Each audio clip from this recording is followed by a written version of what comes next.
Yes, guys, how you doing? Welcome back to the Spurs Talk Show. I am Sean Butler. I hope you're all happy and healthy, doing the things you love. My little gash on my nose that Bugsy Malone threw out is getting a little bit worse, but I'm okay. I hope you guys are. Lock yourselves in. We've got a big show.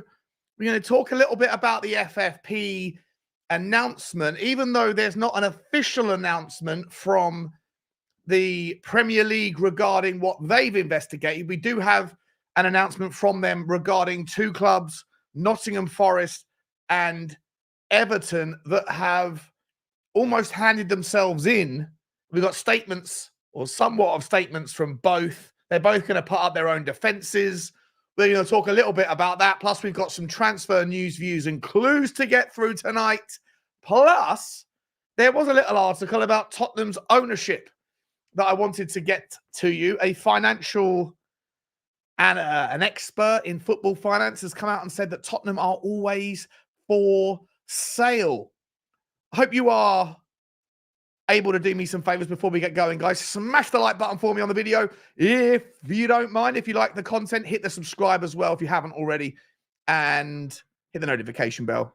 And keep the comments flowing in the chat. Let me know your thoughts. I'm going to be after getting some, tete-a-tete, some introduction from each of you towards some of the questions we're going to be asking, some of the answers we're going to be hoping to find. Let's get the show started. The Spurs Talk Show starts right now.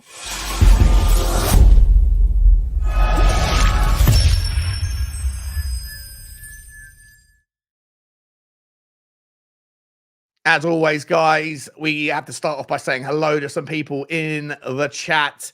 Let's see if we can find the that's not even StreamYard. It's not necessary. We can get Donovan Osterreicher up. Big up, Don. He is a channel member. I hope you are healthy over in Canada, isn't it? I believe. Good to see you, mate. This genuinely angers me, man.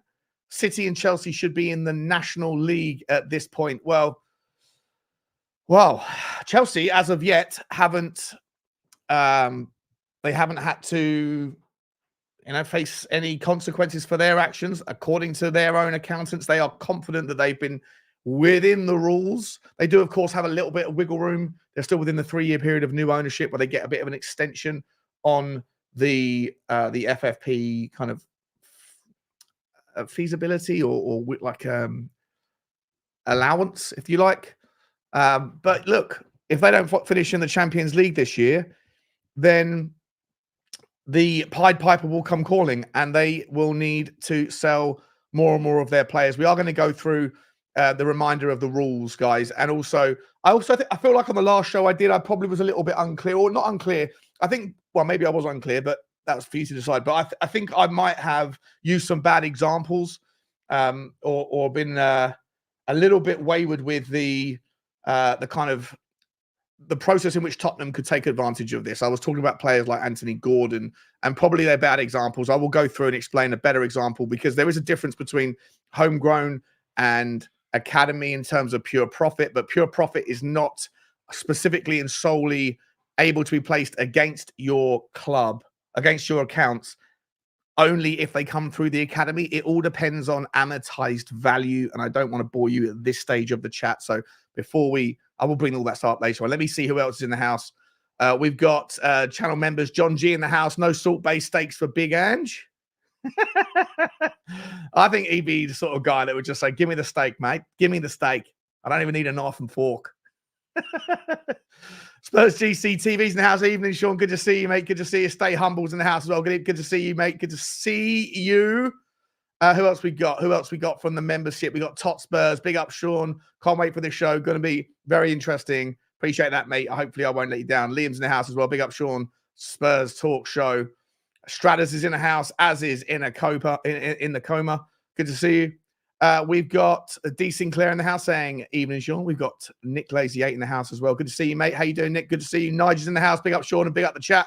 Much love. Alpesh Patel is also in the house. Good evening, Sean. Should the club get some key signings in, especially another centre-back, centre-forward, and central midfielder? Well, listen, it depends on outgoings, I think, at this stage.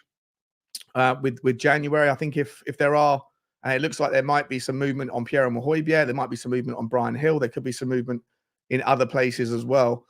Serge Reguilon, for example. then maybe Tottenham will have some space to be able to get some business in. But for me, I personally do believe it will be loans. We also got some news from Ali Gold regarding Tottenham's intention to keep a lookout for the best young talent that's coming up through various ways and means. And there are, of course, we've got some names we've been talking about that, likes of Hayden Hackney, Mr. Wharton at Blackburn Rovers, Dan Neil at Sunderland, I think it is. There's a few other names that are percolating as well as around here now. And I think that Tottenham are obviously doing, much like what some other clubs are doing right now, which is looking at the way FFP really does have its teeth. And whilst Tottenham are not necessarily in the firing line for the time being, there is always that need to prepare yourself. If you want to be able to go and get the big fish, go and get the whale, go and pay the big money for a player. And in order to do that, you might need to also, have the ability to liquidate some of those assets that are coming through the youth system in order to keep the books balanced. And remember, everything that you sell gets put against your accounts immediately. Everything you buy can be amortized over the length of the contract. And so there are ways to keep the ball or keep the can being kicked down the road. Chelsea are very, very good at it. But at some point, at some stage, you do need to, you can't necessarily continue to hide your losses through clever accounting. At some point, you're going to have to restrict your losses to less than £35 million a year or £105 million over any 3-year accounting period. So we'll talk about all this stuff. Oryx Beats in the house as well. Big up, Sean's. Can't wait. Can't we trade Johnson for Elanga? Elanga is flying this season. I've got an amazing insight, right, from what's happened with Nottingham Forest with regards to the Brennan Johnson transfer and how they are going to use this story as their defense against the Premier League. In order, excuse me, one second, guys.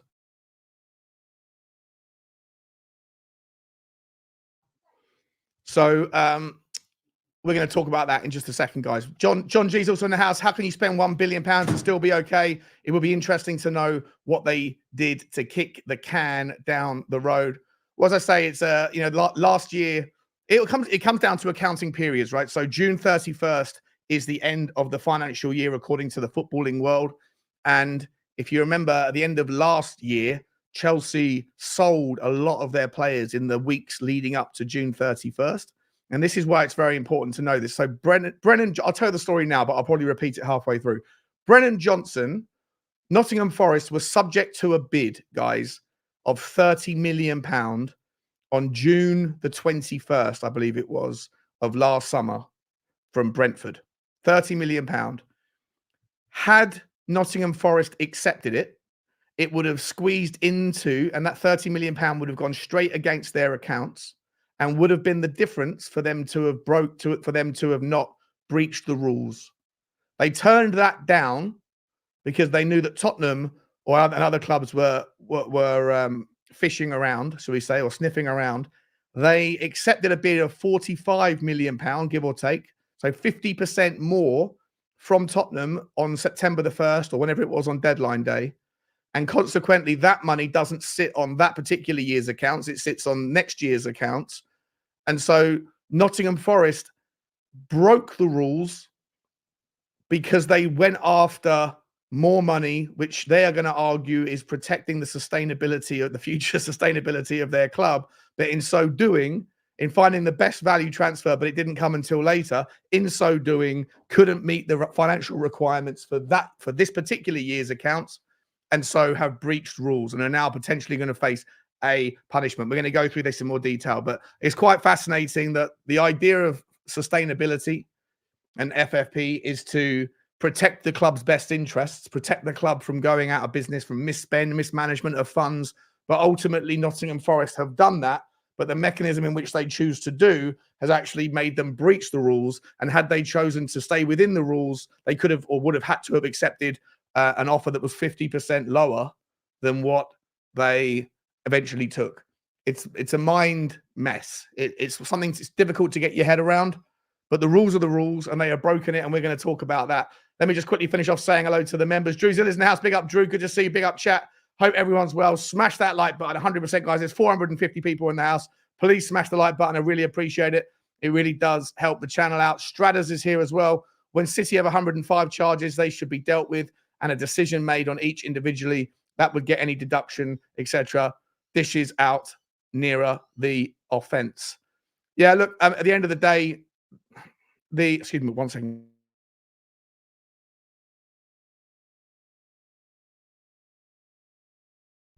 Sorry about that. Bugsy's squeezing some toys and it's putting me off my my game. I'm trying to shout at her to stop.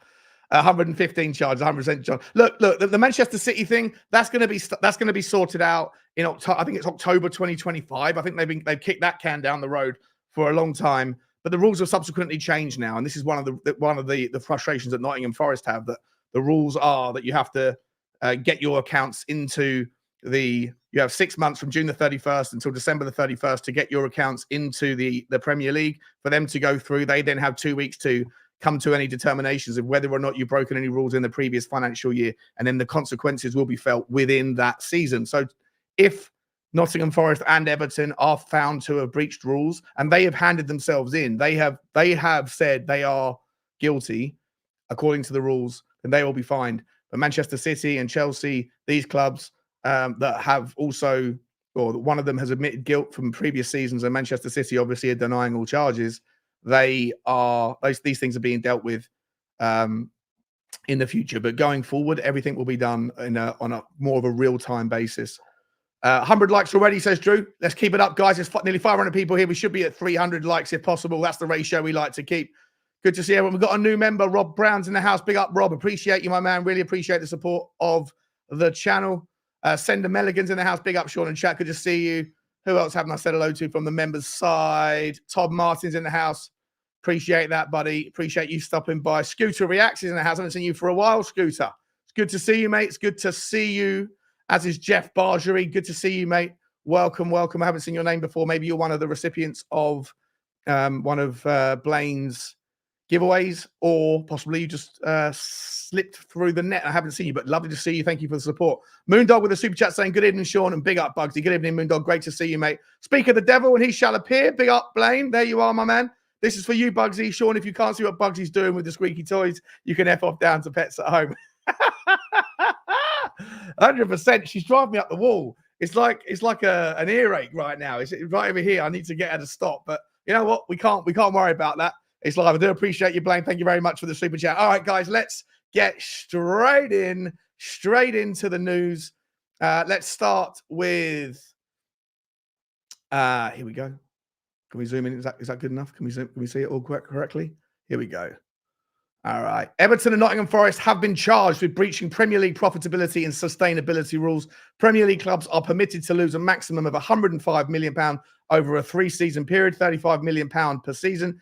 Due to Forest spending 2 seasons in the Championship within the latest assessment period, the maximum loss they were permitted was £61 million. The rules are slightly different for clubs that have been in the Championship. If they've been promoted, I think they get £20 million less to mess around with, or losses less to play with per year that they're in there. And so Nottingham Forest are a little bit handcuffed by that. The Premier League says both clubs have confirmed they are in breach of the rules for the assessment period ending season 2022-2023. Their cases have now been referred to the chair of the judicial panel, who will appoint separate independent commissions to determine the appropriate sanction.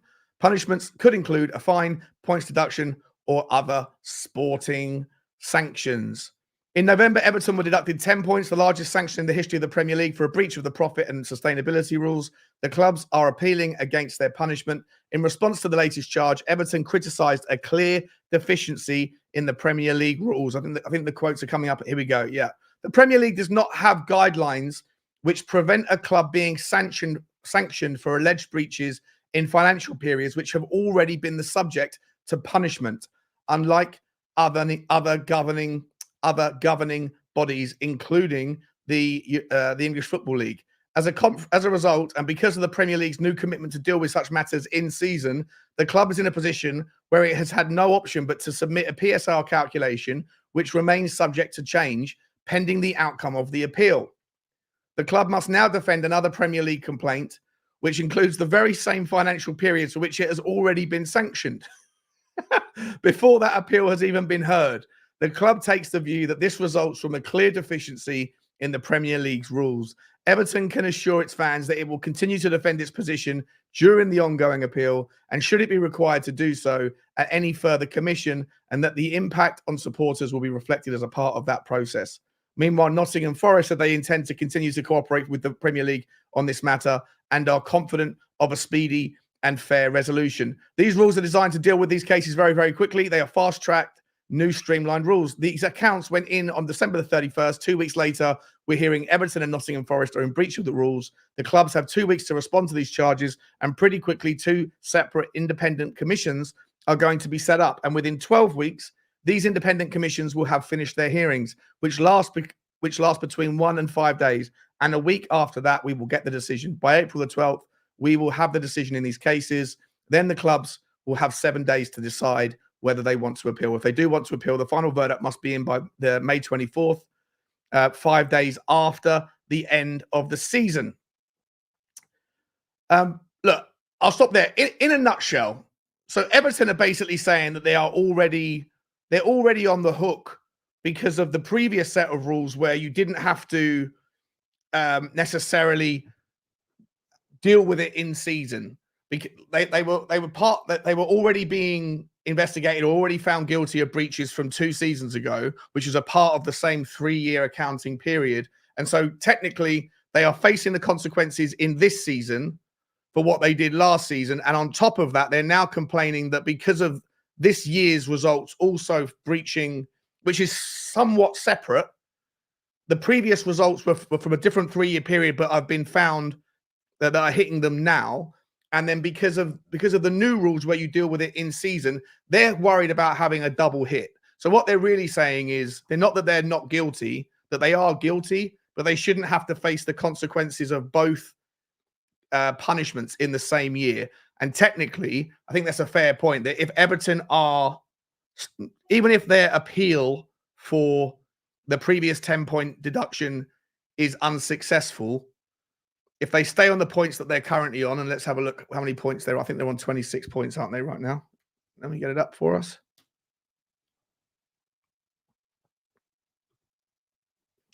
Share this tab instead.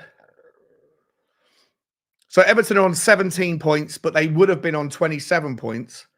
And what they're basically saying is that they are, well, they themselves have come forward and said, yes, they're breaching the rules or whatever with their financial results. But ultimately, they might face another 6-point deduction, which would put them on 11 points, which would put them second bottom in the Premier League. If that's the case, then they're technically facing a 16-point deduction, which isn't fair because they should have had the 10 points that they currently have in the year that it was initially, or that it was responding to. So they're moaning more about the fact that there's a deficiency in the rules, that that they're getting hit twice in the same season for 2 separate concerns, and they're still appealing the first one anyway. When it comes to Nottingham Forest, where's this story on Nottingham Forest? I've got it up here somewhere. Here we go. Is this it? So Brentford's club record, this was from the Standard back in, obviously back in the summer, 14th of June. Brentford have had a club record £30 million bid for Nottingham Forest striker Brennan Johnson rejected. Thomas Frank's long been admired, but we don't care about the details. But the story, where's my Guardian story? Sorry, guys, I've got so many tabs open. Let me see if I can find it. Yeah, here we go. Share this tab instead. So Nottingham Forest are facing a potential points deduction after being charged with breaching the Premier League's profit and sustainability rules, and Everton could lose more points after being charged with a further breach of the same rules. The clubs have 14 days to reply to their charges before facing a hearing from an independent panel. We already explained all that stuff. But here's the thing. Forest defence, here we go, is expected to be based around their decision to delay the sale of Brennan Johnson to ensure they receive the highest price possible for the academy graduate, whose fee would, in PSR terms, be deemed pure profit. The forward was sold on deadline day last September for £47.5 million to Tottenham, 2 months after the cut-off point for complying with PSR. If Forest had sold Johnson before the 30th of June, the club believed they would have received a lower fee, although that would have put them in the right side of allowed losses. They are expected to argue it was better for their long-term health to maximize their profit and make them more sustainable. Since promotion from the Championship through the playoffs in 2022, Forest have spent about £250 million on 43 players to create a squad capable of competing in the Premier League. 40 players have arrived, but the club had few saleable assets, making Johnson's departure significant. At the start of last summer, Forest received a number of written offers of about £30 million for Johnson, but knew they could get more if they bided their time. Well, two things I'll say to that, guys. Two things I'll say to that straight off the bat. If they received a number of bids of £30 million, then why on God's green earth did Tottenham pay £48.5 million for the player? That's about a 60% inflation in what other clubs like Brentford and Fulham, I think, were one of them, and West Ham maybe deemed him to be worth. Cantab is saying 30 million is the right price, to be honest. I agree. I think that he is a 25-30 million pound player that we pay 50 million pound for. I always put it down to the fact that it was for homegrown reasons, and maybe that is the fact. But John G saying because it was a panic buy on the last day, we got swindled on the Johnson deal. Listen, this particular show isn't to worry too much about the value for money or the justification of Brennan Johnson, but in terms of the argument that it depends on how you look at the rules are the rules, right? So I don't think it's going to be much of a defense because the rules are black and white. They're allowed to lose a certain amount of money every year. Nottingham Forest are not allowed to lose as much money as other Premier League clubs that have been in the Premier League for the last 3 years, and they've lost more than they're allowed to lose. So in terms of rules, there isn't much of a defense. However, in terms of a kind of moral or ethical or bigger picture perspective, you could make the argument that the whole purpose of those rules existing is to make sure that football clubs are sustainable, that they don't live beyond their means, and that they do not put the sustainability of the project of the football club into jeopardy. And so technically, if them waiting 2 months and receiving 60% more money for a player that they could have sold for £30 million and been within the rules, if that is deemed to be the rationale as to why they should now be punished to the point where they might go down, then from a kind of moralistic standpoint, from a bigger picture perspective, I think they have a point. I don't necessarily think that it was going to matter because the rules are the rules. And I mean, if you look at, let's go back to the Premier League table for a second here and examine where Nottingham Forest are. Then the suggested punishments, guys, are 6 points, right? 6 points for Nottingham Forest, 6 points for Everton. So Everton is not necessarily going to be 6 points, but that's what people are touting around on social media. So Everton would go down to 11 points, and I still think that Everton have got enough about them, even if they were to face the 10-point deduction and the 6-point deduction. I still think they've got enough about them to potentially get out of trouble with that. It's still only an 8-point gap between them and Brentford. Now, if Nottingham Forest were also hit with a 6-point deduction, then they themselves would go down to about 14 points. At the end of the season, don't forget that. So they've got 2 weeks to put forward their rebuttal, their challenges of the rules. Then the Premier League and the Independent Commission are going to get together and figure out what the right punishment is, and that will be released on around April the 19th. The league will still be taking place at that particular point, and then Everton and Nottingham Forest then have a further period to appeal that decision that will go on until a week after the Premier League season has finished. So there could easily be a scenario where both Nottingham Forest and Everton find themselves in positions 18, 19 and 20 if those points are deducted, and that after the appeal, if the appeal is upheld and the deductions are overturned, then let's just use the 3 teams that are in there as, for example, Luton and Burnley could be celebrating staying up on the last game of the season, but then a week later, after the appeal has taken place, will find themselves potentially back in the relegation zone and relegated. This is like the worst possible example of what one of the things that Tottenham fans and fans around the world hate most about VAR, that you can't celebrate a goal until the officials have got in and made sure everything's as it's supposed to be. How can, if Burnley or Luton or Everton or Brentford or Palace or Fulham or whoever it might be, if these teams manage to stay up after these points have been deducted of Nottingham Forest and Everton on the final day, but are still within that 6-point kind of bracket, how can they celebrate staying up and keeping themselves in the Premier League if they have to wait a week to find out what the appeals mean? To me, it's an absolute joke. It's like VAR, says Callum. 100% it's like VAR. It's an absolute. It's a shambles. Why would the appeal be after the season is finished? Appeal should end before the season. 100%. Everton's defense is only that they got caught once. They shouldn't get caught again. Now, Everton's defense is that the rules that they're facing the consequences now this season, a 10-point deduction this season of things that should have been applied in the seasons that they were relevant to, but because they were on a sort of that they weren't on the rules have changed now to make sure that the year that is being examined, if you are breaching in the year that's examined, then you will face the consequences in this season. And Everton's 10-point deduction should have been applied last season or the season before, is the way I'm interpreting it. But now they're facing 2 different punishments in the same season, and it's not fair, even though I don't think they're arguing the defense. For what it's worth, guys, we haven't got an official update from the Premier League. I think there is still supposed to be an update from the Premier League that will either dismiss the fears around other teams, Fulham, Newcastle, Wolverhampton Wanderers.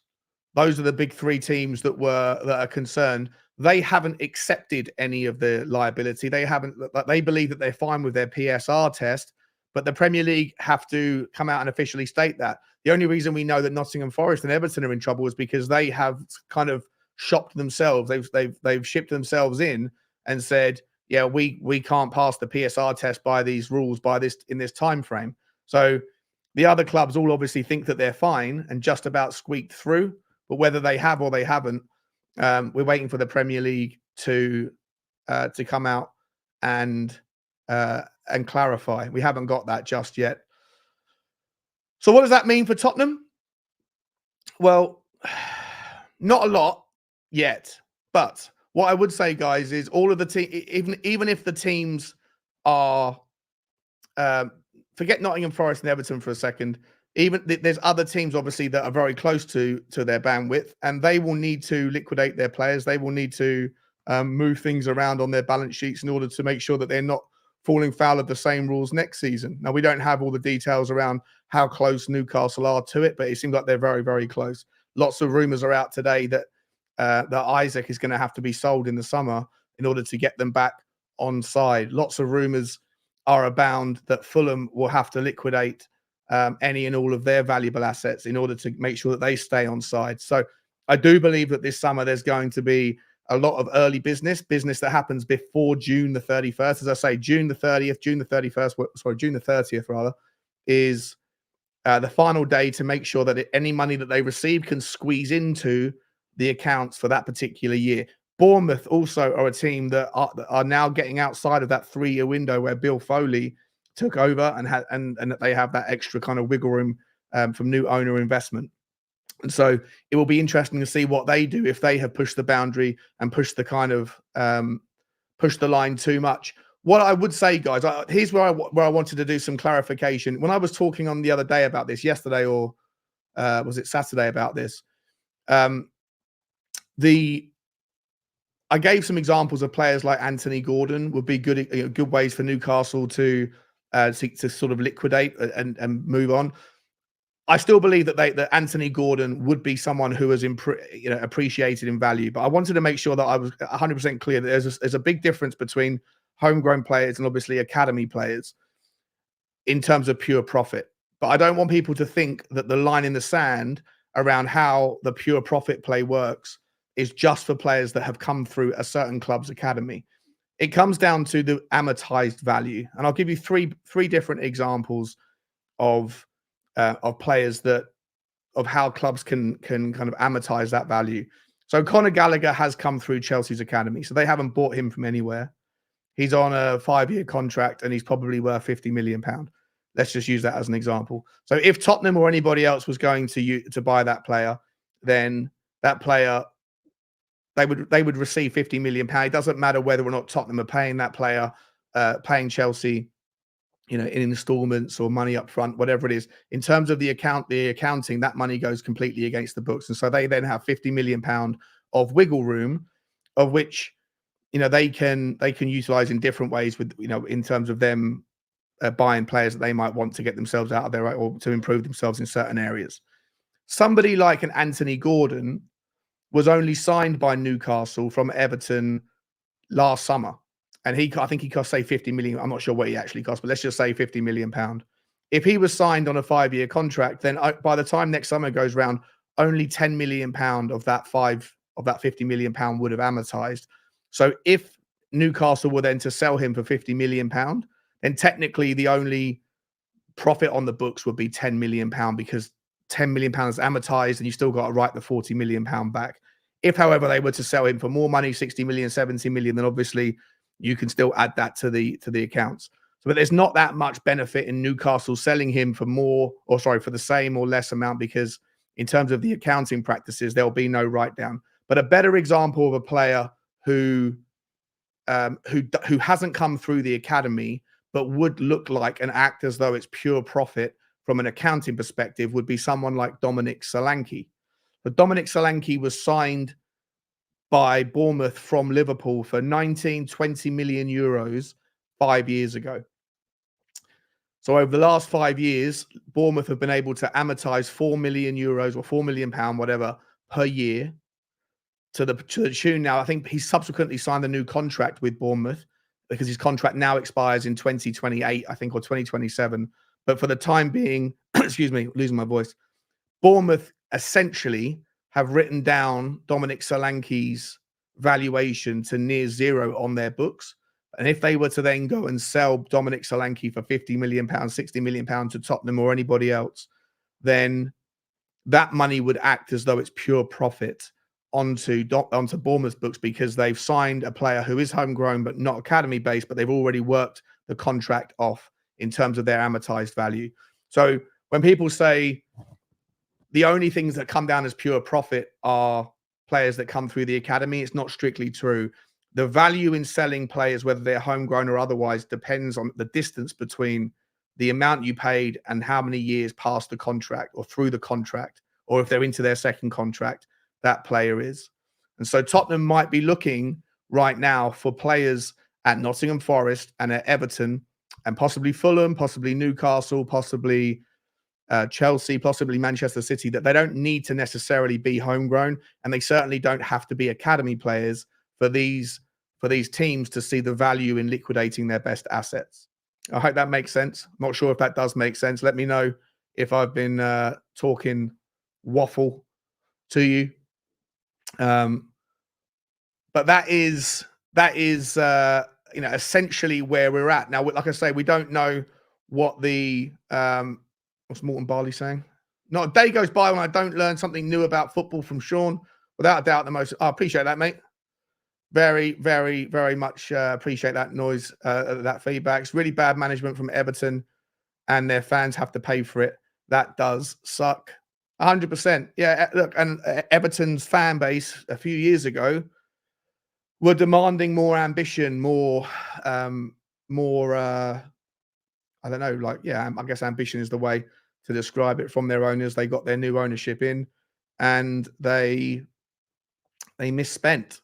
Like I say, it's not about spending money, it's about finding the right players. And that's why I was having a great conversation earlier with Ryan Isaacs, one of the guys who's like quite staunchly Levy out. And we were talking, it was a nice reason. It wasn't even a debate, it was a conversation. It was very respectful, but we were talking about how Tottenham have improved their transfer process, their transfer strategy, over the last, well, since Fabio Paratici's come in. He hasn't got everything right, but he's got a lot right. And in doing that, you would hope that Tottenham, we're getting through the last stages of having these players that are unsellable. Tottenham have managed to stay within FFP frameworks and guidelines, because on the one hand, we're obviously finding great ways to generate new revenues, which is wonderful, but we haven't been able to raise any money apart from Harry Kane. We haven't been able to raise any real money from any of our player sales, because the players that we signed for big money didn't work out, and they're also on big wages. And when the rest of Europe, that secondary market in Europe, is broke, and none of those clubs are willing to pay the same sort of wages that Tottenham are paying, these players are not under any obligation to leave the club, to leave Tottenham, and just because Tottenham don't want them anymore. And we found ourselves in a situation where we're essentially winding down these contracts. Now, the one good thing about that is that from an amortization, we are obviously amortizing those player trading liabilities, and so our losses look better as a consequence. It sounds weird and backwards, but our losses look better as a consequence of the fact that we're winding down these contracts. So, look, in a nutshell, guys, it looks really bad for Everton. If Everton are going to get hit with the second punishment, then I'd be amazed if they can get the first one overturned. The rules are the rules, and I think the rules need to have some sort of teeth to them. I was saying this earlier. Tottenham Hotspur are like, in the Tour de France in the 90s and the early noughties, we were that one cyclist that wasn't breaking the rules.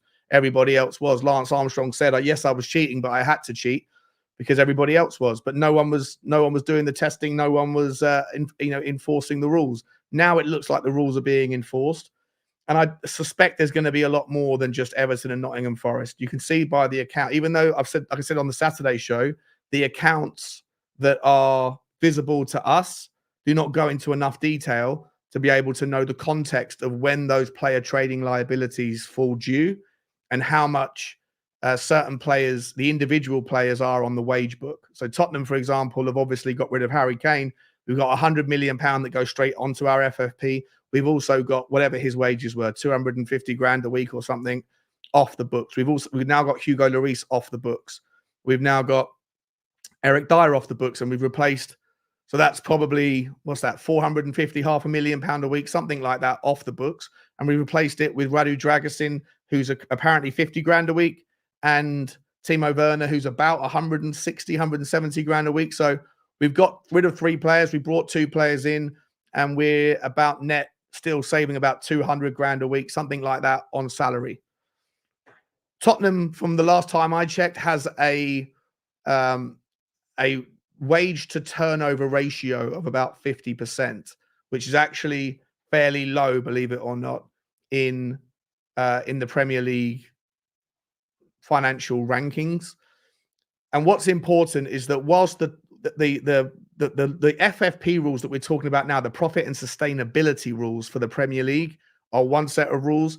In Europe, you have for the UEFA, you have an entirely different set of rules that are also becoming more and more strict every year. You might have heard me mention this before, but in Europe, you're not allowed to spend any more than, the rule at the moment is 90%. 90% of your combination of player trading, net losses, the salaries of all your players and your coaching staff and your manager, and the agents' fees and intermediary fees. That at the moment is 90% of your turnover, of the money your club brings in, can be spent on those things. But in 3 years' time, in 2 seasons' time, it will be at 70%. And Arsenal, Manchester United, and even Liverpool at the moment are in breach of that. So if those rules came in at 70%, were in place right now, then Arsenal, Liverpool, Newcastle, and Chelsea, all of the big teams, I think 5 of the top 9 teams in the Premier League, are all very much above the 70% threshold.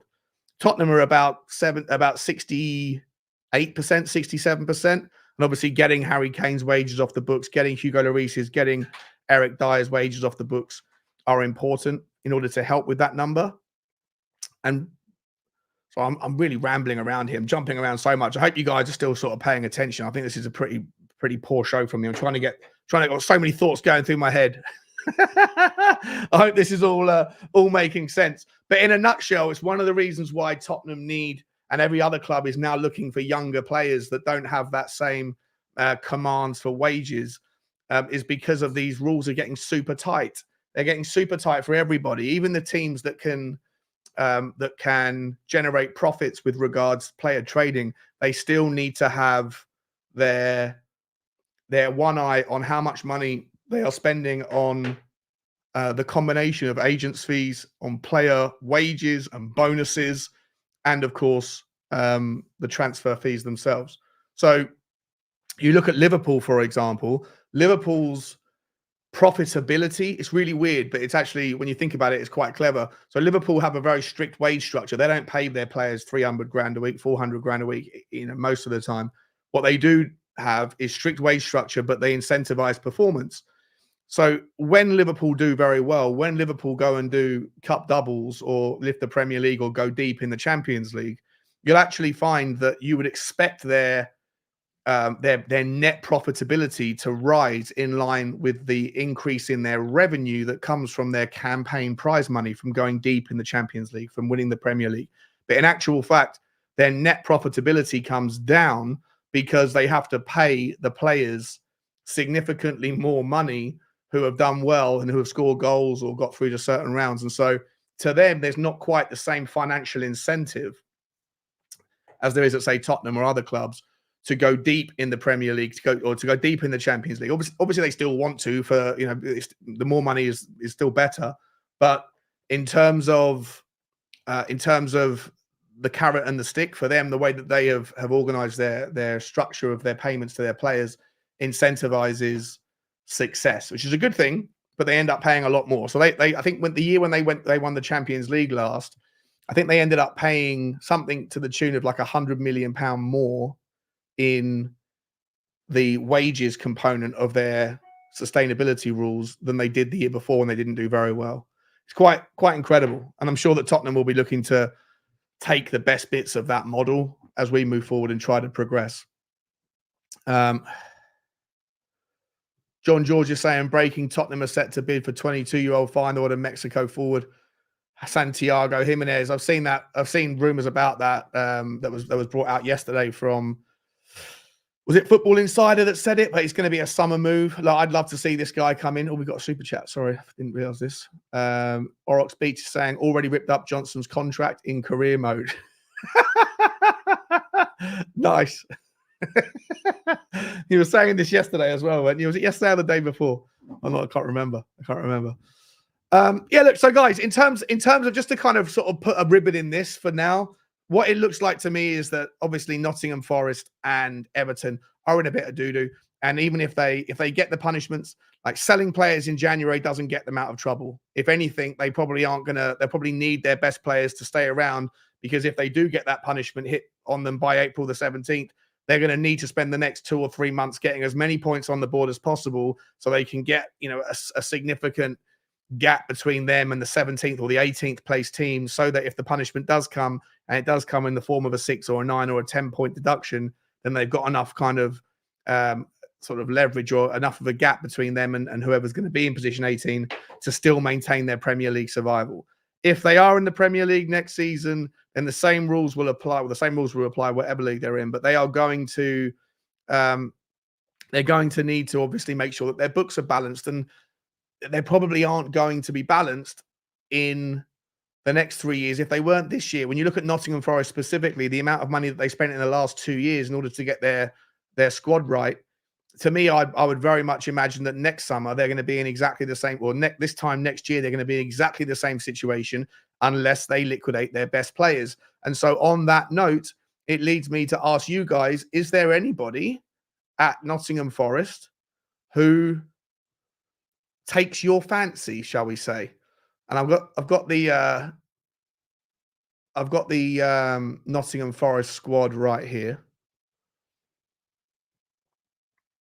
Let me get it up for us. Here we go. So yeah, so this is in the 22-23 season. They spent 195, is that right? 195.25 million pound on incomings, and they only received 5 million pound in outgoings. Is that right for the 22-23 season? I think it is. Yeah. And then this season now, 23-24, I think you should see Brennan Johnson on it.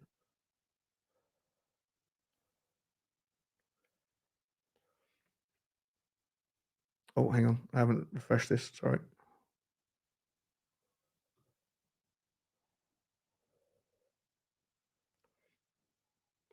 Yeah, Brennan Johnson is on the fifth. So in the last year, they spent 122 million this summer just gone, and they've only sold 70 million. So once again, as it stands, even on next year's accounts, just looking at the player trading liabilities, they have sold 70 million euros worth of players, and they bought 122 million euros worth of players. Now, obviously, they can amortize those players over certain periods of time. So it's not going to look quite the same as it does just on paper. However, I think that they're going to be in trouble next year as well. And so on that basis, would imagine that they're going to be forced to sell certain players in order to make the books link up. Now, I'd ask you, are any of these players, I mean, Ibrahim Sangare, there's no real value in them selling him in order to get the money on the books because they've only just started amortizing that 32 million or whatever they paid for him. I really like Sangare. If you remember, he was a player that I was interested in Tottenham signing last summer as that monster number 6. He's had a lot of injury problems and things at Nottingham Forest, but I think he's a really good player. Awonyi, is he a player, guys, that you would look at, or is it just Morgan Gibbs White? It's like it's just Morgan Gibbs White. Aurier, Elanga, Anthony Elanga. Anybody else? Yeah, everyone seems to like Morgan Gibbs White.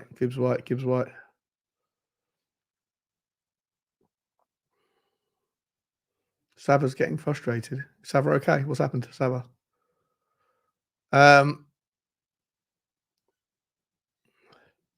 Oh, he was having an argument with Lee Gunner, wasn't he, earlier? Oh, yeah, that's fine.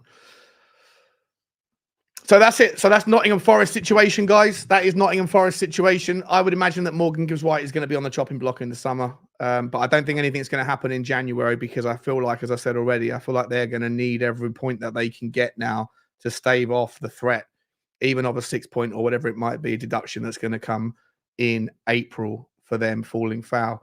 That's not to say, guys, that it's just Nottingham Forest and Everton that we should be looking at. In terms of Everton, let me see if I can get Everton squad up just to have a quick squidge. See what we're working with here.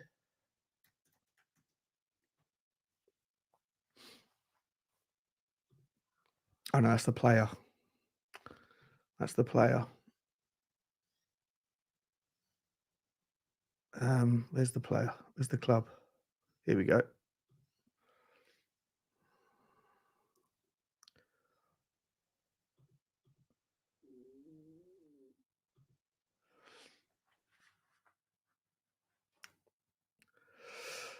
So when did Amadou Onana join?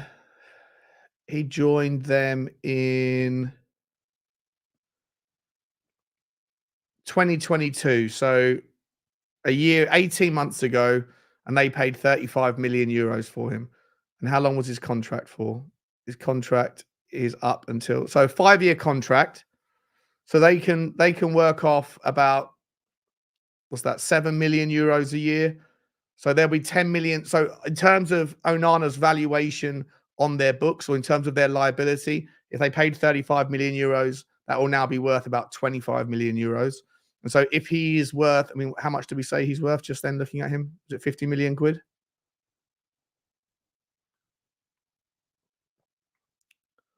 Do that one more time. So according to Transfer Market, he's valued at 50 million euros. So if they were to sell him for 50 million euros, and his amortized value is worth 25 million on their books, then obviously that you can do the math, right? 25 million quid would help.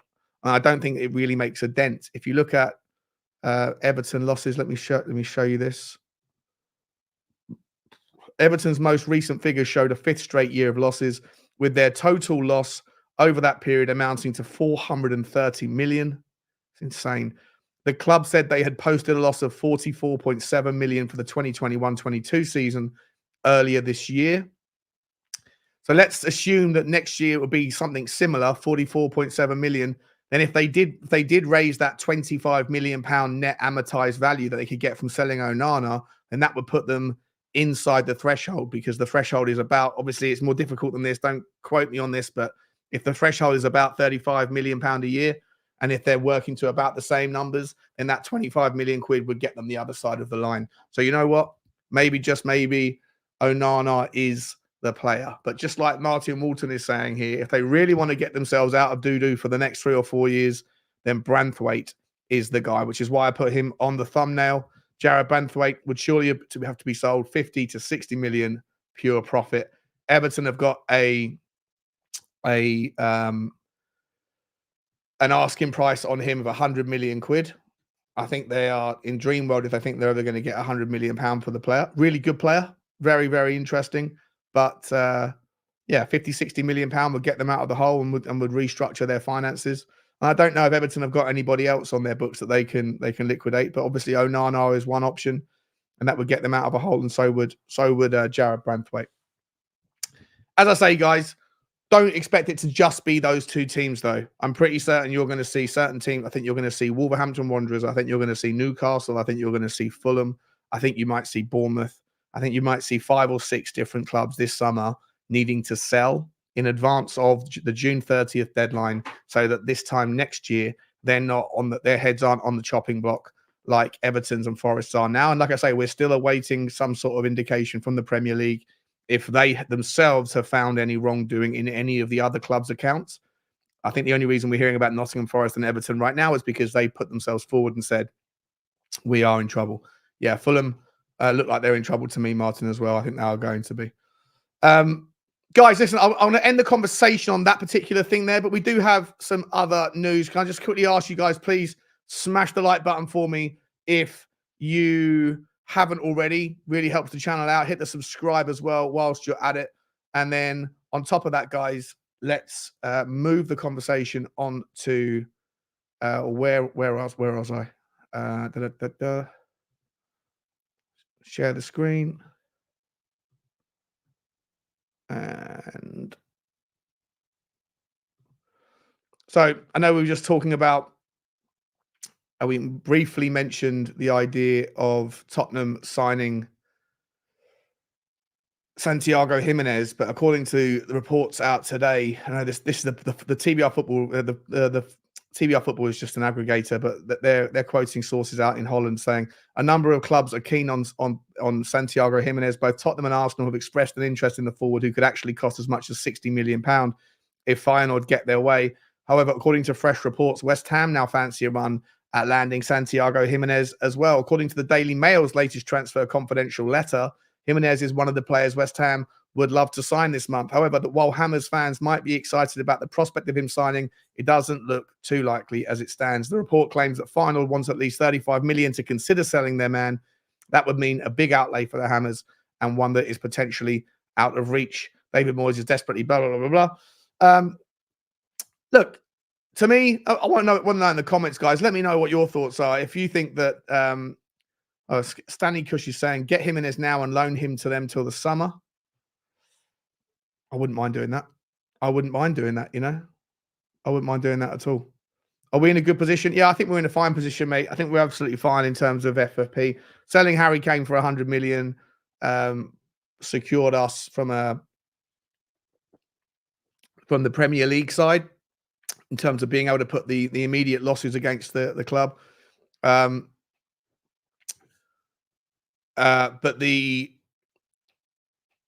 we're also in better shape because of the European rules, the UEFA rules around hitting that 70% threshold. Guys, I really, whilst you might see over the next 12 months, as I said, you might see some of the smaller clubs, the Fulhams, the Bournemouths, etc. And maybe Newcastle, not that there's none of these clubs are small, but you understand what I'm saying. Maybe they're going to get hit with the kind of Premier League side in 24 months' time, unless things change. I want you keep an eye out, because I think that so many of the bigger clubs that have got massive wages on their books are in a real predicament when that line gets drawn lower and lower in terms of the percentage of your overall revenue that you can spend on the aggregation of your wages, your salaries, your your wages, your agents' fees, and your transfer fees. I think Arsenal are currently in breach. Manchester United are miles above it. Liverpool, I think, are okay, but Chelsea are, even Manchester City are pushing that threshold in terms of the 70% limit, which will be, I think it's 80% next season, 70% the season after, and teams that we're competing with are in a lot of trouble if they don't get their numbers. So what they're always trying to do is find a way to raise the revenue and also to shrink the cost number. And it's going to be a fascinating thing to see how clubs maneuver and figure out the best way to get value for money out of their players, whilst also trying to keep that threshold in balance. And again, that's why one of the reasons why, I think that Daniel Levy, I know he can be frustrating, and I know that those who only care about the trophies or the lack thereof want a new owner. But because of these new rules, unless the rules change, the benefit of having a sugar daddy owner it's not really there anymore. To Newcastle, there's still the rationale for it, because what Newcastle can do with all that money that they have, Newcastle can go, or the owners at Newcastle can go, and if they wanted to, if money was no object, and it isn't to those people, they could rebuild the entirety of St. James's Park to be a 75,000 seater stadium that has all of the amazing, commercial opportunities like what the Tottenham Hotspur Stadium has. St. James's Park doesn't have any of that. It's not a stadium that's in disrepair, but it's not a stadium that has, that sort of, that, like, you're not going to get too many concerts and things there, or the go-kart tracks. But there will be stadiums. There will be a way for Newcastle to improve their infrastructure. They'll get the training ground sorted out. I think the Newcastle United training ground apparently is absolutely horrendous. There'll be ways for Newcastle's owners to spend money in direct infrastructure spend that doesn't hit your FFP number at all. And then through those investments, they can raise their revenue number to a point where once you raise the revenue number, the profits are coming in, then it's easier to spend more money that you're not losing. But all that stuff takes time. Daniel Levy's already done that. So if there was a new investor that came in, if someone like the Sultan of Brunei took over at Tottenham, unless he's got some magical formula to raise Tottenham's revenue number from 500 million to $1 billion, then I don't really see that there's that much value in that, apart from a risk adjustment in the negotiation style. And a lot of people don't like Daniel Levy for his hardline negotiation, but that's really it. Like, we're not really able to generate too much more revenue from, if there's a way for us to generate revenue, Daniel Levy's probably figured it out more so than anybody else. So because these rules are now so strict and structurally in place, I don't really see the benefit too much of Daniel Levy selling the club. However, guys, whilst I've said that, I do want to show you this story. Let me see where it is, if I can find it. Here we go. So this came out, I didn't see this, but it's an exclusive from Dan Plumley. Tottenham are always up for sale as takeover news emerges. This is from this morning. No, it's from 2 hours ago. 2 hours ago. Might have to do a video about this separately. We're delighted to welcome football finance expert Dr. Daniel Plumley as our exclusive columnist. Each week, he'll be giving his views on the biggest talking points at Tottenham. Dan Plumley has insisted that Tottenham are one club. Am I showing this on the screen? Is it on the screen? Oh, sorry, guys. I'm not even showing it on the screen. Here we go. Ready? Dan Plumley has insisted that Tottenham are the one club in the Premier League that has always been up for sale at the right price. The finance expert admitted that any takeover would likely be worth in the low billions, with the new stadium being followed by deals with the NFL and F1. It comes after the Evening Standard questioned if the Dallas Cowboys owner Jerry Jones was looking to buy the club after he rode into London on his mega yacht.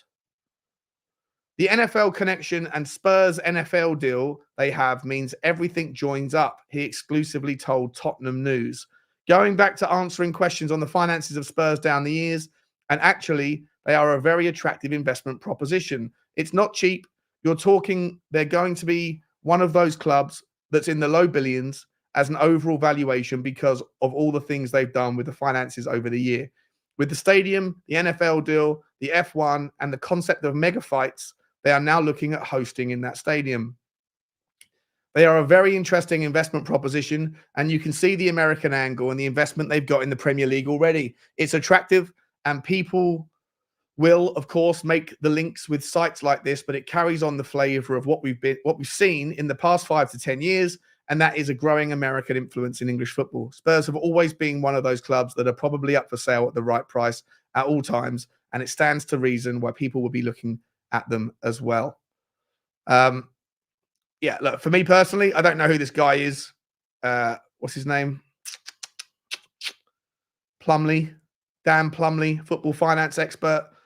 I personally think that, yes, I mean, it's easy to say that Tottenham are always up for sale at the right price, and not everyone's up for sale at the right price.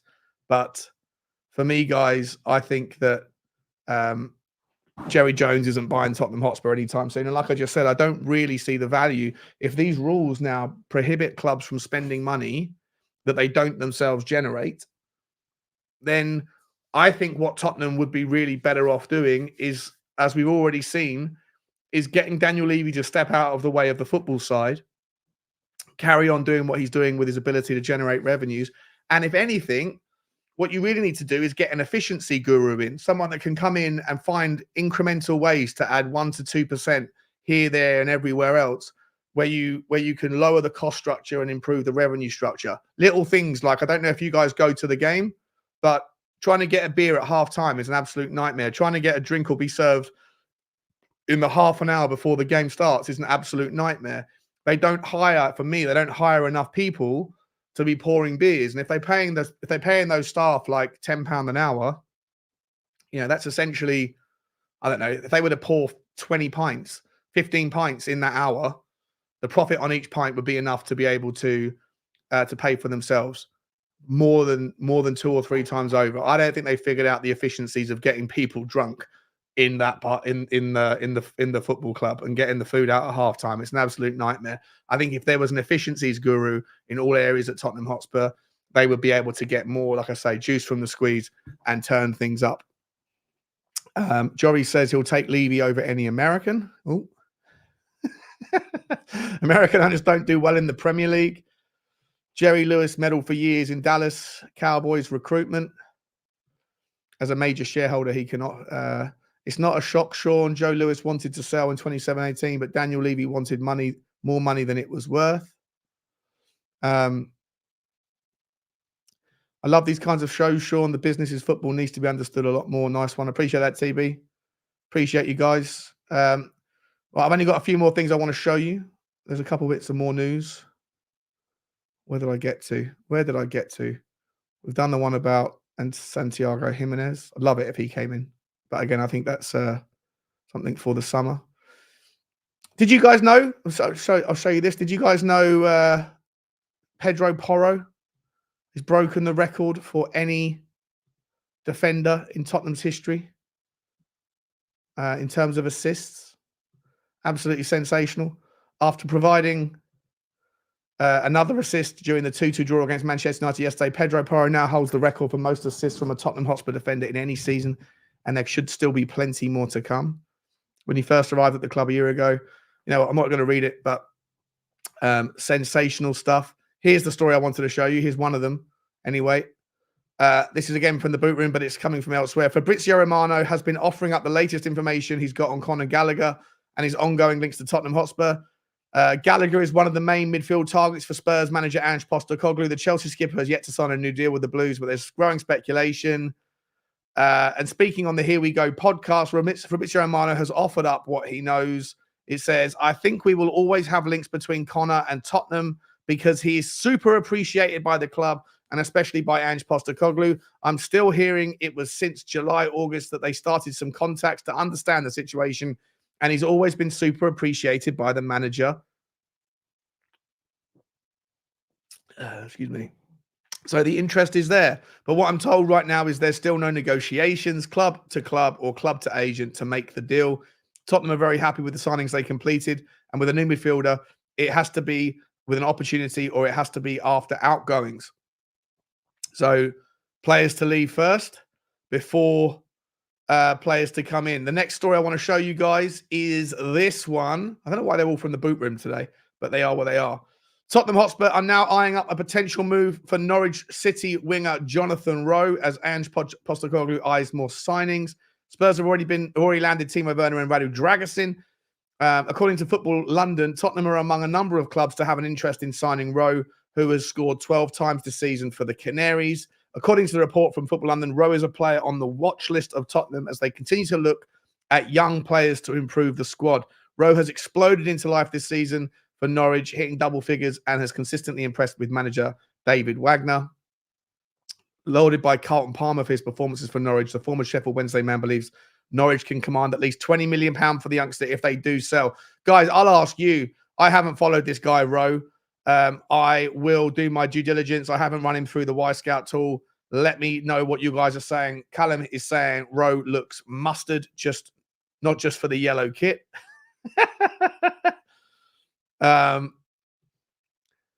Juve scouts have been watching Van der Ven. Yeah, right. No chance. Absolutely no chance. Van der Ven's going to be a Tottenham captain in 3 years' time. What we got here? Juve can't afford a packet of crisps. Would prefer Sarah from Norwich as a real baller. I don't know that player either. Oh, hang on. He's making a joke. I don't get it. I'm not sure. Is it? I don't know what's going on here. Not sure I get it. Juve is broken. Close control, dribbling speed, finishing. Rowe is very good. Okay, I'll check him out. I will check him out, ladies and gentlemen. I will. The other story that I wanted to bring to you is right here. This guy, Tottenham have made an inquiry to Benfica about the possibility of signing midfield sensation João Neves. Really, really, really, really interesting player, guys. And I want to show you his stats. Where are we? Here we go. Look at this guy. Let me get his transfer thing up as well. 1 second. João Neves transfer market. Right, let's start with this. Once again, Tottenham linked with another defensive midfielder. This guy, 19 years old, absolute baller, come through their youth system, 45 million quid. Yeah. And his stats are unreal. Here we go. Where are we? Look at his passing stats versus other midfielders. He's in the top 2 or 3 percentile for short, medium, and long, for accuracy, for distance, for progression. The guy's 19 years old. The only thing that lets him down a little bit is the key passes per game, but he's still like almost a key pass per game. Passes into the final third per 90, 6.5, top 10%. Passes into the penalty area, crosses the penalty area. He's unbelievable. This kid is going to be an absolute sensational. Shot creating actions at 19 years old is in the top 5 percentile. He gets back and defends as well. This is an all-round baller, guys. Look at this. Tackles in the top third. Not in the best in the league, the best in the European football. Tackles won. And it's never going to happen in a million years. Absolutely never going to happen, in my opinion. But this guy is going to be something sensational. Yeah. If you haven't looked him up, look him up on YouTube. João Neves. Geezer is he's going to be an absolute beast in 2 or 3 years. And like I say, we're linked with him, but it's not going to happen. So let's move on. The only other story I want to talk to you guys about is this guy, João Gomez from Wolverhampton Wanderers. We've been linked with him. I don't think this is going to happen either. And in fact, I really don't want it to happen. I'm not a massive fan of João Gomez. He only signed last January, I think it was, for Wolves. Brazilian kid. I don't know how old he is. I think he's like in his 21, 22. I can't show you his highlight reel, but if you go on to YouTube and check him out, I'm sure you know him. He's at Wolves. He's a brilliant defensive midfielder. He's a great tackler. But people dress him up as this like technical monster who's a fantastic passer of the ball. I don't see it. I think he's just he's a centre back that's kind of shoehorned into a DM. He's just a brilliant defensive work. He sits there and does what he's supposed to do, protects the back line. And look, you can see the stats don't lie, right? He's a great defensive midfielder. But in terms of getting the ball and spraying it around, this is what worries me. You know, it's not. I mean, he doesn't get on the ball enough. 35 passes per game. It's in the bottom third of all Premier League midfielders, and what he does with it isn't spectacular. Look, people say he's a brilliant technician. I don't think he is personally. He's young enough to improve, but if Tottenham were to sign him, I would be seriously underwhelmed. I don't know if you guys are feeling that signing, but 22 is he? There you go. Yeah, 22. Yeah, I think we can do better. All right, guys. I'm losing my voice. I'm absolutely shattered. I know I've been promising to do a fan show, guys, and I will. I absolutely will tomorrow. Or as soon as I can't keep my eyes open today. I'm absolutely pooped. So forgive me for those who are looking forward to coming on and speaking this tonight at 9 o'clock. I can't do it. I'm too tired. I won't go to bed. But listen, I wanted to get the financial fair play stuff to you. Tottenham are fine. Nottingham Forest are not. Everton aren't. I believe that there's more clubs, more turmoil to come. I don't think any of these clubs are going to sell players in January to get ahead of it. They're going to face the punishment, and their punishment is they're going to need help to get themselves out of trouble to even stay in the league.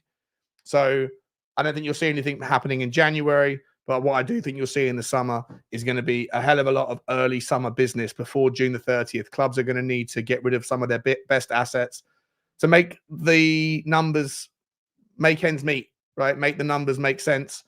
And it looks like the Premier League are at least getting they're trying to get their stuff in order and trying to make the rules mean something. I just hope that Manchester City also get their just desserts, whatever that looks like, and Chelsea too. But we will find out.